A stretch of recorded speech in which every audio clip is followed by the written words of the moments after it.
Welcome back. It's episode 11. Today we have Nico from Scribe. Nico, welcome.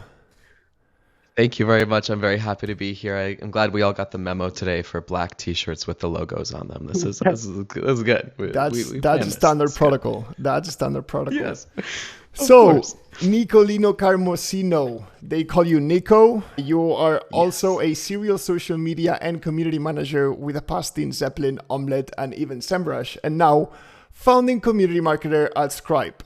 Nico, to start with, founding community marketer, what does that mean? Like, tell us a little bit about that. What do you do at Scribe? Great. Hey there, it's Nacho here, and this is the Agentic Project, the podcast where Danny, my co-host, and I bring you the minds building the future of agentic AI. This is your front row seat to get all the tips and tricks to stay ahead of the curve. Are you ready? Let's dive right in. Great question. So I was actually brought on to be one of their very first full-time community hires. And essentially I am responsible for wrapping our users back in that blanket of love that they often wrap us in. One of my favorite things to do, honestly, is to go through all of the reviews that we get on the Chrome store, on G2, so many separate places, and just really see how Scribe has impacted so many people. And so my job really is to just try to make sure that all of our users feel that same amount of love back to them. So I do a lot of things. We just recently opened up our ambassador and affiliate program too, so we can start recognizing some of our people who are doing a lot more with referrals. I do a lot with our organic social media channels. We respond to every single comment that we get under our ads, under our organic posts too. So really just trying to figure out like how can we best make our users happy. That's really my job here. And actually, random fact here, I can prove that this is your job because I myself received a pair of socks and stickers and a little lovely letter creating a little LinkedIn post that I did. I randomly created, just for context, I randomly created a post about Scribe. I do some product reviews every week in my LinkedIn, and I did a post about Scribe because I do these reviews about products that I genuinely like. And 2 days after I post this, I get a message from Nico himself saying on LinkedIn, thank you so much for this. This is amazing. We want to send you some swag, like gift. And I literally like a week after I received that UPS super fast delivery across from like overseas from the US all the way to Spain in under 7 days. And I got a lovely pair of socks, which they are right there. I love socks. So it's not the first pair of swag socks that I have and I actually wear. So it was an amazing gift. So yeah, this proves that Nico is actually out there making sure that everyone, the entire community is happy. I'm gonna just try to clip that moment and use that for the next time I ask for a raise. I'm gonna be like, no, see, look, I am doing what you hired me to do. This is good. This is fantastic. Yeah, we're gonna make a shorts out of this, and you can share that to your boss. Just titled Nico's promotion. But I love that. I appreciate you too. Again, thank you for making that video. That was fantastic. I shared it in our Slack. It was getting so much love internally too. So it's always fun too to be able to discover cool things like this, and it eventually leads to cool opportunities like me being here today. So I really appreciate that. Yeah, of course. Yeah, that's awesome. Honestly, on our end, we like to showcase. We are playing with a bunch of tools every day, every week, and we like to showcase the tools that we actually feel like they are good and that the world should know that these exist because it really makes the job easier. So I just made it to add some value to my community, and it came up becoming a cool story with you guys. I did receive a lot of love from the Scribe company, so it was really great. Good. So just to put a little bit of context around here, because Scribe is a B2B company, right? Tell us a little bit of what Scribe does, and then we're gonna dig deeper today on today's podcast. Just to put some context, we're gonna be discussing the power of building a community around a B2B company, and also the evolution of community management and social media interactions between companies and their audiences before and after AI, because of course, this is the topic of the podcast. So to start with, Scribe, what do you guys do? And by the way, we will also show the community what Scribe does. So we're gonna have a little demo from Nico that is gonna be showing us why Nico is here and why we're speaking about Scribe, right? Perfect. I love it. I appreciate that. Yeah. What I can tell you about Scribe is Scribe helps organizations document and scale how work gets done. A lot of what we're really trying to lean into nowadays is that we are a workflow AI platform that helps you turn processes into playbooks. And so I always like to describe it as it's the way to make documentation in the time that it takes to do the task. This is fantastic for any time you are trying to show anybody how to do anything. It could have been if you're creating a guide on sharing here, hey, podcast guests, here's exactly how you join the podcast. Here's what it looks like on your end. If you're showing one of your coworkers, hey, I just got this really cool new tool. Here's how you use it. Here's the way I've been doing it. If you want to try that out too. It's really the fastest and the bestest way to show fastest and best way to show anybody how to do anything. And so I love it for that. Again, documentation of the time it takes to do the task, so it captures all of your screenshots. It puts them into a really nice and neatly formatted guide that you can then share out via a live link. You can embed it anywhere. An iframe embed is accepted. It's a really versatile piece of training material that can really help out a lot of different people, help unblock your team, help, showcase what the best person on your team knows how to do, and make sure that everybody else knows how to do that too. We actually use it a lot when we are working with non-technical people. So in the end, we do like a lot of technical projects, and we need to receive API keys from all these guys that are non-technical. So we use Scribe a lot just to show how you can get API keys from the different platforms, and then these non-technical people can send it to us. So it's definitely useful. So if you have a strong, for those that are listening to us, if you have these processes that you need to receive information from your end clients and over again, you should definitely have a look at the tool. Just a 10-second break. If you feel like you're drowning on busy work or you're doing stuff that could be done by AI, Danny and I run Flowhawk, an AI agency that helps people like you integrate AI systems to delegate on what stops you from growing. So that's flowhawk.com. Link in the description. Go check the website for more information. Awesome. I appreciate you sharing the use case too. I'm always on a mission to collect as many use cases as I can to see how other people are using the tool. IT people love it because it can help them solve tickets quicker. Customer support and success people love it because they can, instead of just telling people, okay, click here, go here in an email with bullet points, they're like, no, I can literally show you exactly how to do this and get this done too. So I love that. Thank you for sharing how you all are using it. Yeah, actually, there's also a gap here, like a vertical where Scribe it's super helpful, which is kind of it's pretty much what Danny was saying. We're starting to see a lot of agencies that are taking care of development or more like technical projects. And then they are onboarding these projects to the end client, which are usually non-technical users interacting with these projects. Yeah. So when we need to set up, as Danny was saying, whether if it's APIs from different tools, or like a hosting service or like opening up like a Google Cloud account to host whatever AI automation system that you're building, and you have a non-technical founder on the other end or a non-technical person. Sometimes at the beginning, we had to jump on a call every time our client was facing an issue, right? Hey, I don't know why this is not working. I cannot do the setup, for example. So now after that, we're literally saving time, not needing to show up on a meeting to explain these 10 clicks by just going on Scribe, doing this short five-step process or even 10-step process that then once you share it, they literally have to go and there's an option that I really like, the orange button option that actually guides you through your browser, like showing you where you have to click and where do you have to open and tap this and that as you go. So it's literally saving founders and agencies time to make these onboardings and these processes a lot simpler. So that's pretty cool.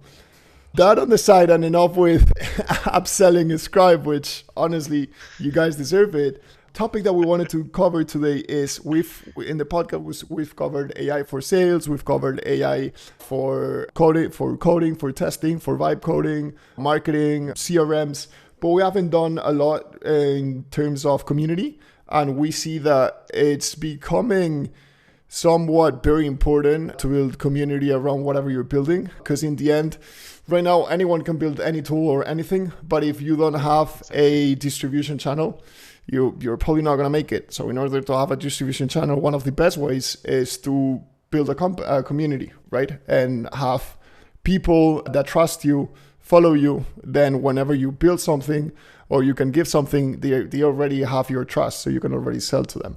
And that is exactly what you're doing, Nico, with the Scribe. So tell us, how did this initiative come from Scribe to build this community? How is it impacting the company? And why should a company have a community vertical with a job position such as yours?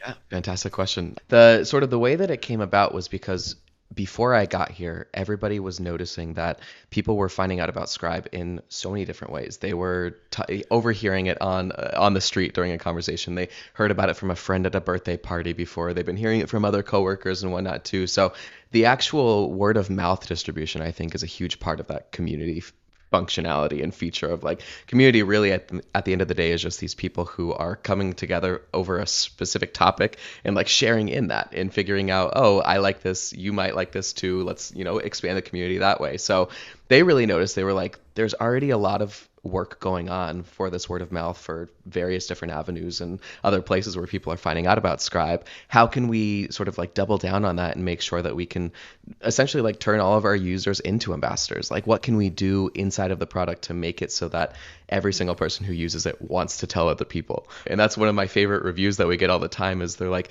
why didn't I have this a year ago when I was making all this documentation? Or I wish I had this even just 2 weeks ago. I wish I had known about this a week ago. So that's one of my favorite things ever. In order to take that shift of why companies really need community or why they need to invest in it, I think you hit it right on the head. So much also, like what I've noticed over my career within the community space is there's so much of almost like a tribal mentality when it comes to online tools and online communities of, okay, back when I was at SEMrush, there was SEO was like our bread and butter. And so a lot of what we were doing there was investing heavily into the SEO community and figuring out, okay, who's very vocal in the community, how can we work and try to build the product together with them so that they continue and organically want to recommend it to other people. And I think that's really important here at Scribe too, because we have an incredible community of power users. We called them the how-to crew. This was set up before I got here.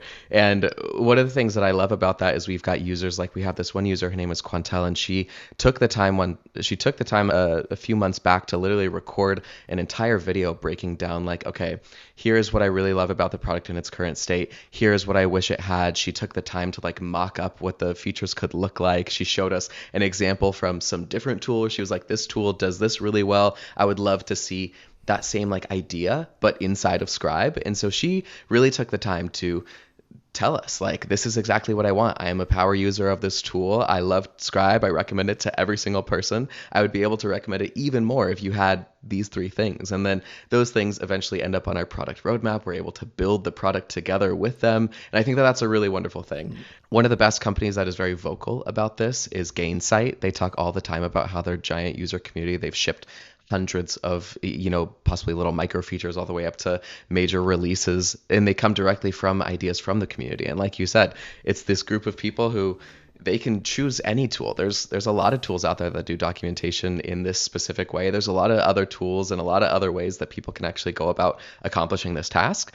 But if you get this core group of people and you start to build with them and you start to understand, okay, what do they like? What don't they like? How can I do something better, and how can I make them want to tell other people about it? It just creates such a stronger bond and stronger relationship there too. So of course, me being in the community field, I'm like, every company should have a community function. Every company should at least have one person who's responsible for responding to every single comment they get online, trying to go out, and if you're brand new, trying to go out and doing some outbound engagement with other people within your niche who talk about very similar topics to things that you're doing. Just try to engage in that conversation directly, offer some advice. And there's a lot of ways that you can like tell people about the product through the power of community, and it doesn't have to come off in like a salesy or like kind of like a gross feeling way. Like community at its heart is just people telling other people about something cool that might be able to help them, and I love it for that. So I think every company should have at least one person who's involved in responding to people and telling them about what's going on and just chatting with their users. Yeah, actually, we have a similar experience. Well, Nacho more than I.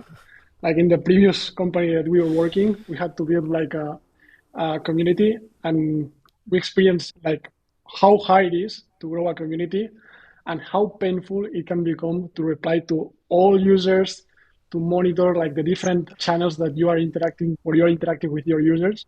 So I'm wondering, you have like a lot of experience with these topics. For those companies that are trying to build a community right now, and maybe they have this person that is taking care of all these channels, but they are starting to grow and maybe one person is not enough to cover all these channels. What do you recommend them to do? Like, do you recommend any tool like to take care of these interactions, or what are your suggestions there? Sure. So I think it's funny, of course, this whole, it's about like AI within community. I think there are a lot of applications within that. I think at the end of the day, though, I haven't found a tool or come across a tool that is able to replicate that like authentic human experience when you're talking to somebody yet. I think it of course might be coming with new AI agents coming out. Like there's a world of possibilities for what that can happen.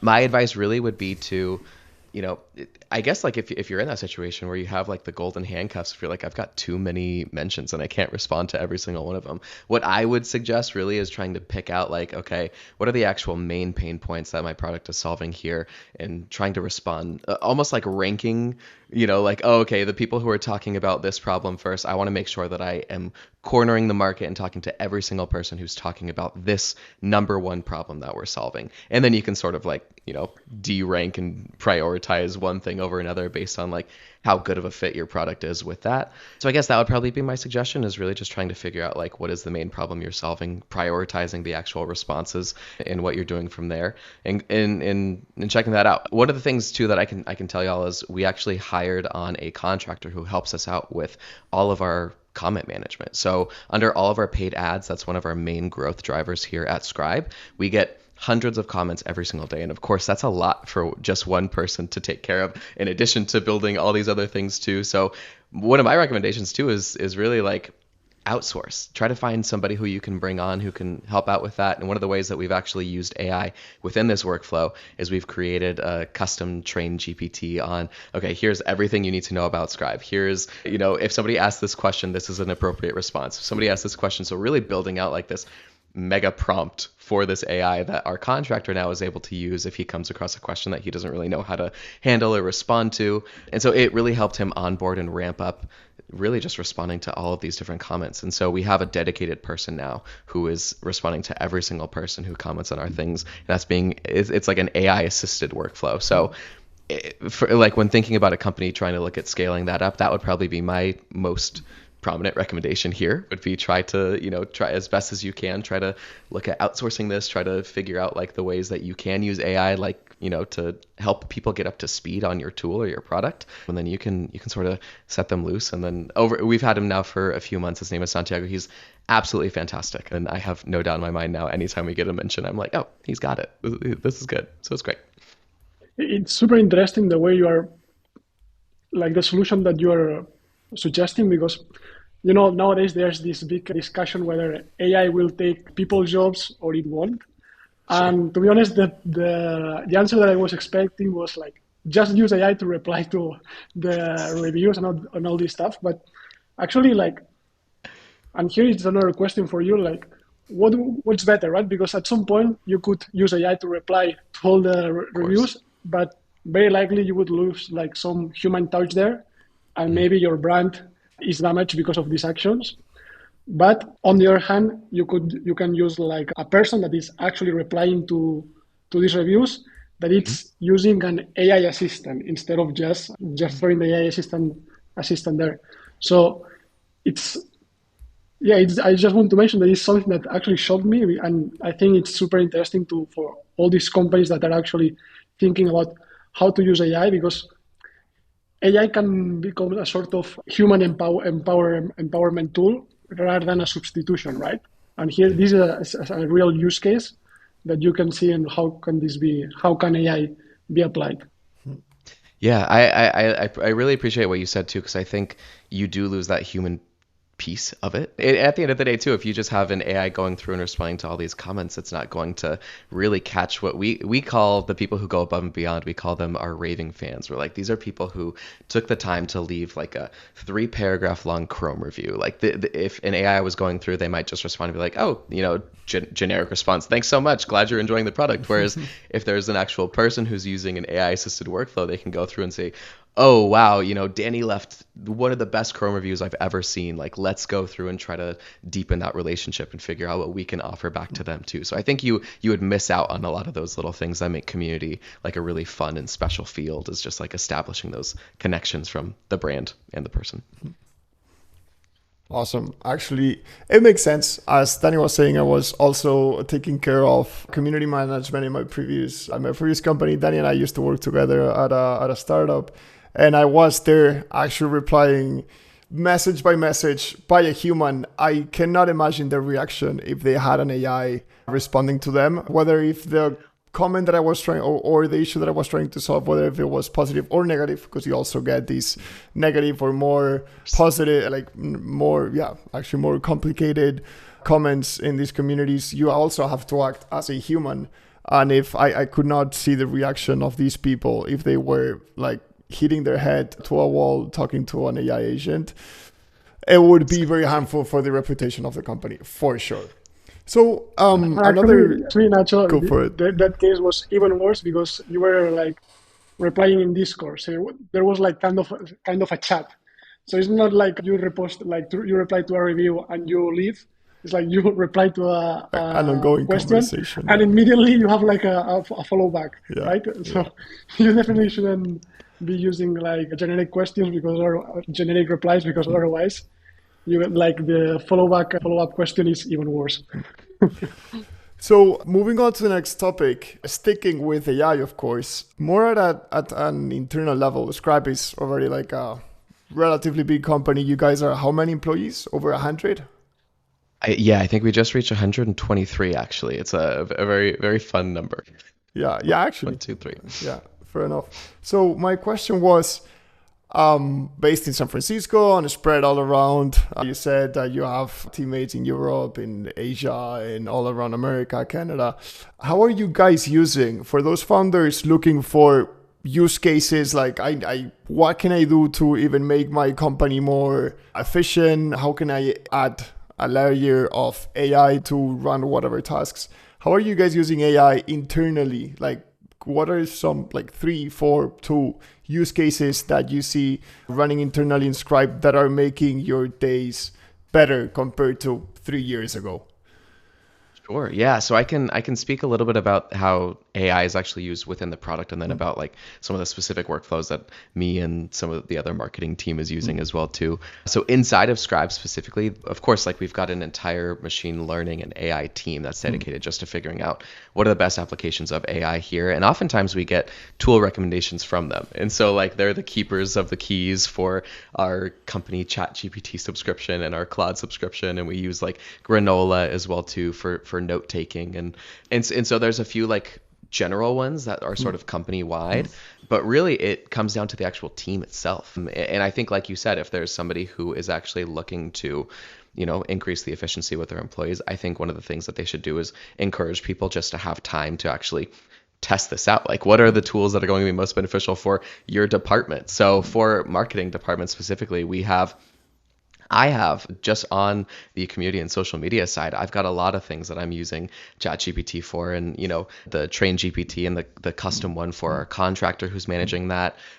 I use it to create little work tales comics. We on our all of our social pages, we release these little like work comics, and I use the image generation to help get those done. So I can, if I was actually going through and like drawing out the comic, it would take me probably a whole day just to get the 4-panel comic done, but I'm able to do that in an hour. So we do things like that. I used, of course, like a trained GPT now to give me like a gut check for any copy that I'm actually writing for our social channels of like, is this in line with what our story is? And am I saying the right things in this right way? So we use it a lot for that. And then in the actual product itself, again, too, we've got a lot of different ways. There's a voice transcription feature within Scribe where you can enable it, talk while you're doing it, and then after you're done with the actual Scribe itself, it's just like a voice to text. And so you can say while you're actually clicking through, like, okay, now you're going to want to go ahead and click here. So it reduces the actual time that you're spending like editing the actual Scribe on the back end there too. So We use AI like that. There's also text to speech. So you can share a Scribe as a movie, like a video like format that then has a little AI voice that's reading out all of your steps there too. So yeah, so there's a lot of ways that the actual product is using AI, but in terms of the actual use of AI within the actual teams, there's really like only like 3 tools right now that we have like company-wide subscriptions for. And then it's really up to the individual departments on like, what do you actually need? What tools do you need? And so, the tool that our product analyst is using is probably going to be very different from the tool that our person on the ads team is using. And so that, like they have a Midjourney subscription, whereas this other person has something completely different. So yeah, so I would say, if you're looking to get into that, be more efficient, really just give your team the bandwidth and the opportunity to explore that and test out, okay, hey, this tool actually is saving me some time, let them do their own research and figure out what would be best for them. That's pretty much all I wanted to hear when I was asking this question. So Perfect. With no further ado, Nico, why don't you share your screen and do us a little demo of what you can, of an example of how you can use Scribe to document whatever process you want to show. Of course. Because I feel like the people listening are going to really appreciate your time. Perfect. All right. You can see that because I can see it on here. Can you see it as well? Okay. Fantastic.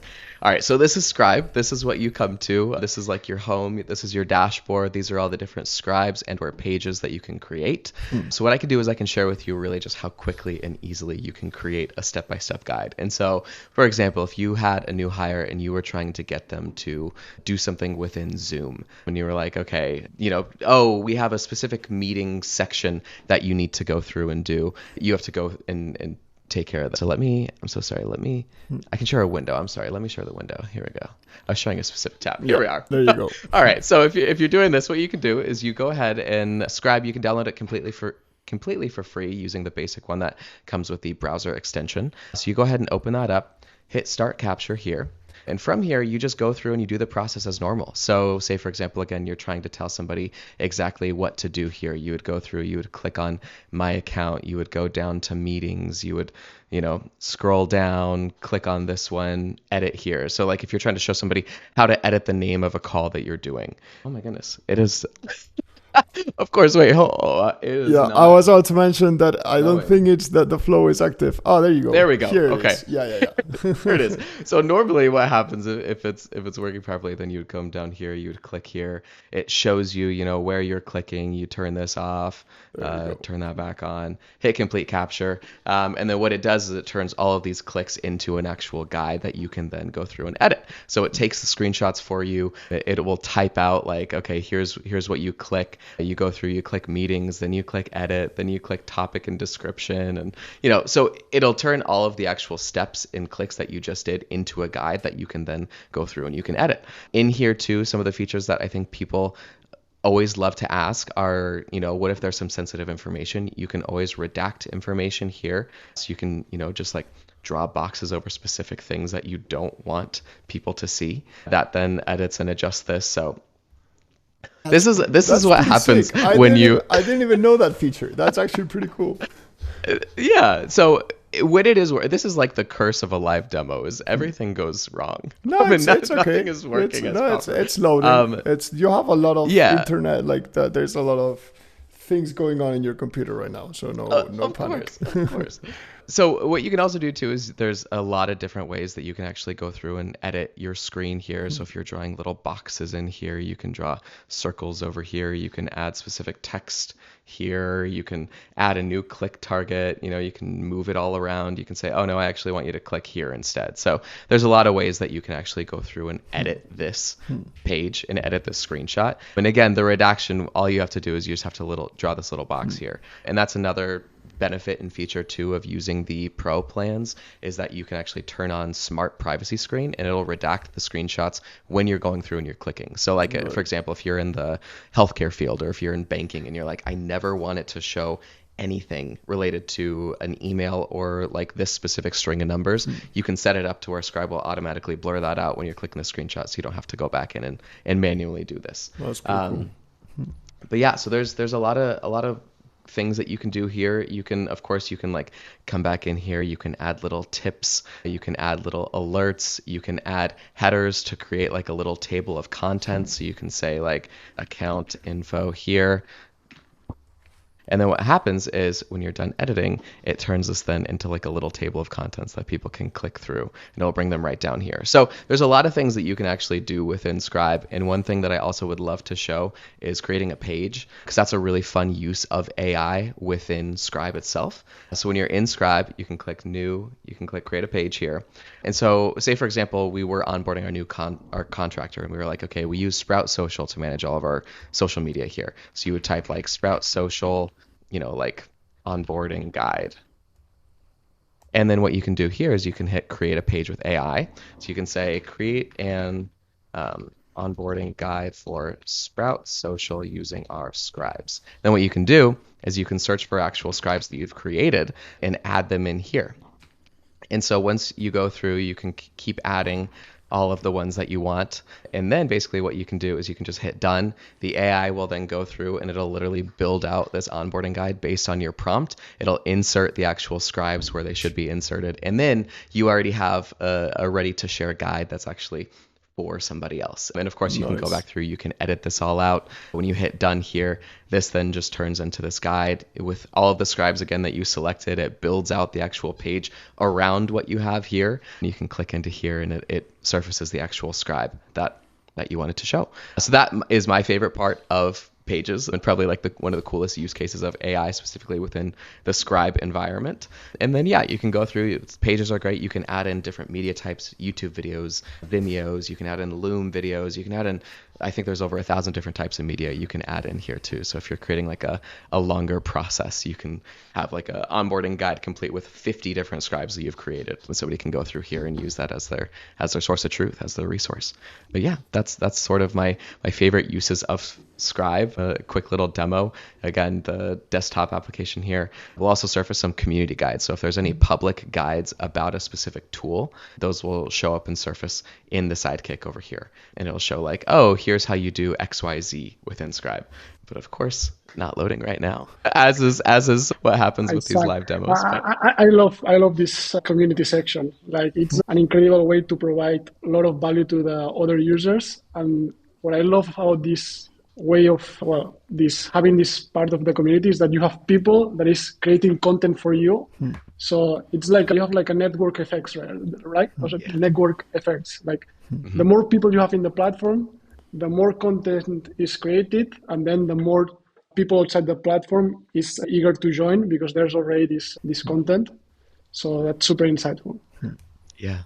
Thank you. Yeah, we're looking to do a lot more with this actual page, turning this into more of like a whole community hub for people where they can, ask questions, upvote features. There's a lot of things that we have on the roadmap for this specifically. But yeah, like you said, you can go through here. People can create specific like profiles. So there you can have an actual profile here where you have all of your scribes on display. Of course, private user profile. Oh, here we go. I think Vicky's is done. Let's see. But yeah, so this is a great feature. Again, if you have Sidekick open on an actual application, it'll surface any guide that's actually created about that specific tool too. So something really cool. This is one of our community members, Emily. She's fantastic. She is like an Asana expert, and so what she does is she creates these guides and publishes these for free. So she's got like over 80 different scribes here, just all about Asana, all about, okay, here's how you create a portfolio, here's how you do this. And anytime there's like a new thing that comes out in Asana, she'll go through and publish a new one and then publish that on social media too. So it's a great place, and I can't wait to do more with it. Nice. This is genuinely amazing. Well, I'm so glad to bring you here and show us everything you can do with Scribe, because I generally think that especially I see a big use case in product teams, in onboarding, especially in product teams when, for example, when you launch a new product and you need a documentation out there for end users and everything, for GitHub repos, whatever you call it. This is super useful. So thank you so much for taking the time to show the product. Scribe is honestly a pretty cool tool, and I really like how you guys are managing the community in this way. To close the podcast, what are the tips you would tell someone that wants to start a community within their B2B SaaS? So what are the 3 tips that a B2B founder should apply to start a community to keep their users and community engaged with their product? Great question. I would say the first step in any of these situations would be just to identify your power users. Second step would be talk to them, and third step would be build with them, and really just bring them along in the process. Especially if you're, at a smaller startup that has the capacity and the ability to make changes quickly, to iterate, to do cool things. Like, I think that's the perfect time to start bringing on people who are power users, people who are like, okay, I'm in the product every single day. Here is something that would actually be incredibly helpful for me. Build it with them, talk to them, understand what they're actually using it for. Like, I love to talk to users. I think that's one of my favorite things to do. One of my favorite ways to build community and whatnot really is just to talk to them, offer help to them, figure out what they have in terms of product features, suggestions, really anything. Just build with them. And we have a new closing tradition with Nico. We're gonna be playing a game that you have all played before, which is called F, Marry, Kill, but we're gonna do it with different LLMs. So we're gonna have F, Marry, Kill with ChatGPT, Gemini, and Claude. Nico, it's your turn. Okay. I think if I had to, maybe we'll change the first one to make this business friendly to love, marry, and then kill. I would love ChatGPT, or no, I would love Gemini, because I think Gemini is like, there's a lot that I don't know about it yet. I'm like, I want to get in there. I want to play around with all the different features and see what's going on. Like, there's so many things I want to try within Gemini, but I just haven't adopted it as a part of my core workflow yet. I would marry ChatGPT because I think that's like the classic go-to, and I would kill Claude. Just because the times that I've used it before, I haven't gotten great answers. It might just be because I need to prompt it differently or whatnot, but I've used I tested out a lot of different tools, and I would sadly say I would kill Claude. But it's great. It's a great tool. I'm sure people love it, and for various different reasons. Maybe I just haven't found my reason. I'm pretty sure you will have more people aligned with this. Thank you so much for starting this amazing tradition. And now, everyone, thank you so much for tuning in. Bye-bye. Thank you. Bye-bye. See you.